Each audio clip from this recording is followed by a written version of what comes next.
నెల్లూరు జిల్లా ఆత్మకూరు మున్సిపాలిటీలో విధి నిర్వహణలో ప్రమాదవశాత్తు మృతి చెందిన శానిటరీ వర్కర్ చెంచు మల్లికార్జునరావు కుటుంబానికి కోటి ప్రభుత్వం అండగా నిలిచింది.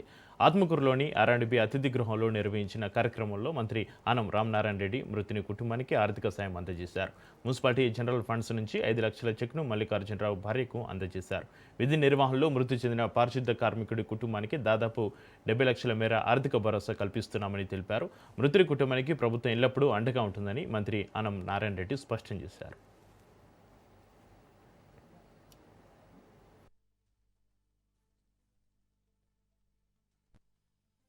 పథకం కింద ముఖ్యమంత్రి గారి సహాయ నిధి అని ఒక కొత్త పథకం పెట్టి అందులో ఈ అనారోగ్యం పాలైనటువంటి పరిస్థితుల్లో వాళ్ళకి ఆసుపత్రిలో వచ్చిన చెక్కుల్ని ఆ బిల్లులన్నీ కూడా తీసుకొని సర్వే చేయించి ఆ వచ్చిన జబ్బును బట్టి అయిన ఖర్చును బట్టి కొంతమేరైనా సహాయం చేయాలని చెప్పి ముఖ్యమంత్రి గారు మన రాష్ట్రంలో కూటమి ప్రభుత్వంలో 49 మందికి ఈరోజు చెక్కులు పంపిణీ చేస్తూ ఉన్నాం.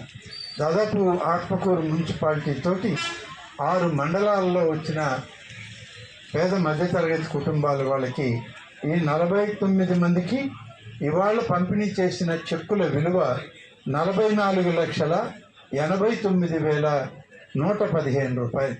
అంటే దాదాపుగా 45 లక్షల రూపాయలు, ఇంచుమించుగా ఒక 10 లక్షలు అటు ఇటు దాన్ని ఈరోజు పంపిణీ చేయడం జరిగింది.